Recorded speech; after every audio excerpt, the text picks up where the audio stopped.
The topic is venous ulcers. These are ulcers which are typically mostly present in the lower extremities, and location wise, they are around the malleoli, mostly above the malleoli or over the malleoli. Such ulcers are formed in situations of chronic venous insufficiency and in situations where there's problem with the veins, their valves, or the flow is obstructed as a result of stasis.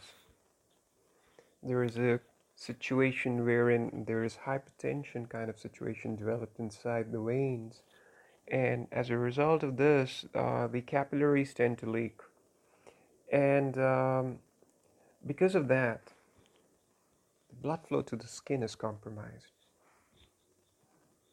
and that kind of leads to um, ulcer formation, and the healing component is also kind of disturbed because of reduced blood flow to the skin.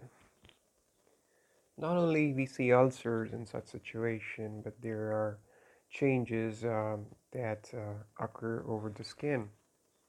Often such people tell that they have pain in the legs as a result of standing for long, while standing for long periods of time, and and they often tell that there is edema, dependent edema in the legs.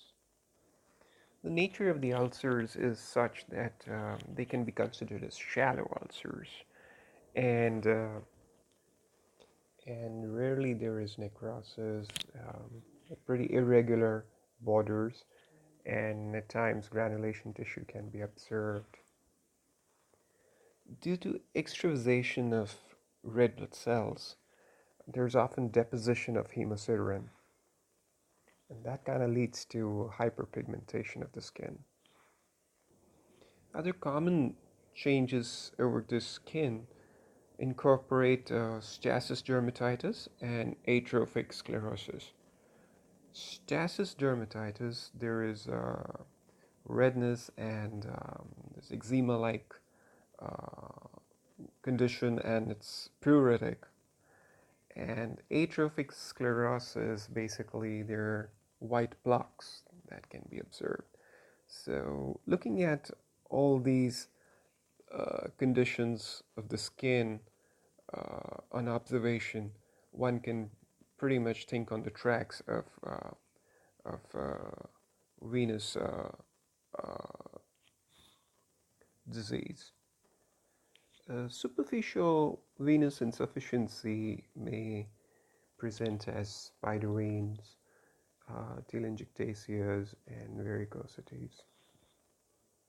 Having a brief picture of how this venous ulcer in the skin changes all happen, it's important to kind of differentiate between various conditions that could lead to ulcerations,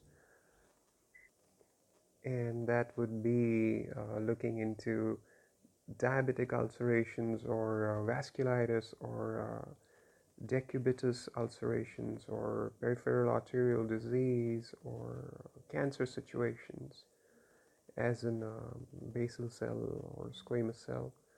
So, to differentiate between them, the picture kind of helps.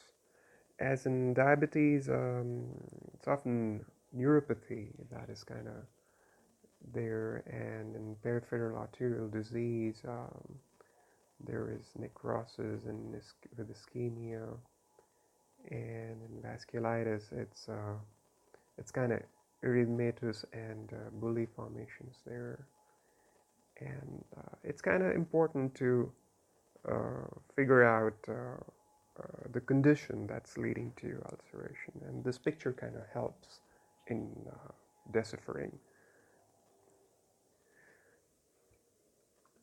Along with venous ulcers, once we start looking at a situation where a person comes in with venous ulcers, It's often important to keep at the back of the mind that often such situations are also accompanied by arterial insufficiency, and that can be determined by looking at the ABI, ankle to brachial index.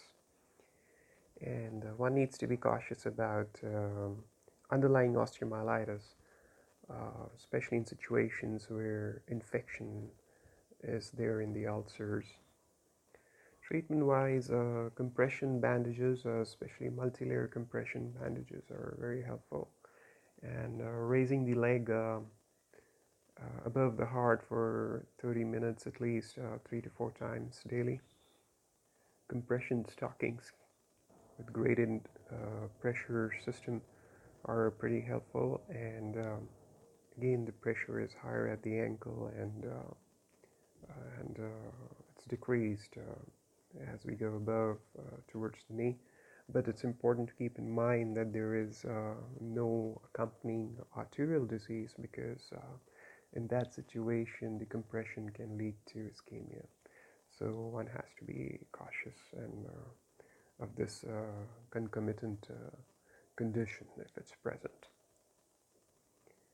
And aspirin is helpful, as pentoxifylline and salastazole is also helpful. And got to make sure that you don't apply anything that's irritating on the skin.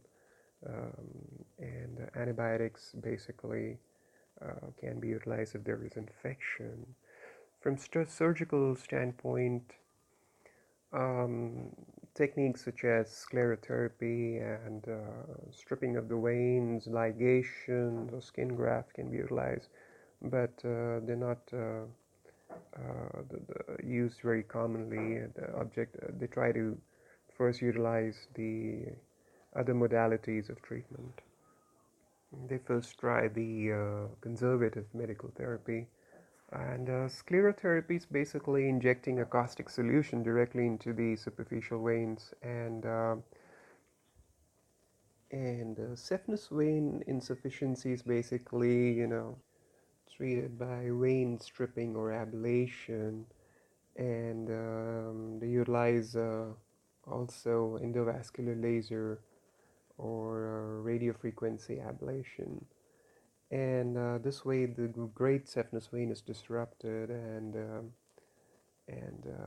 sclerotherapy is basically utilized for treating varicosities, telangiectasias, and especially those remaining after saphenous stripping. For isolated perforator vein issues, perforator vein ligation can be employed, and but mainly they try to utilize conservative medical therapy first.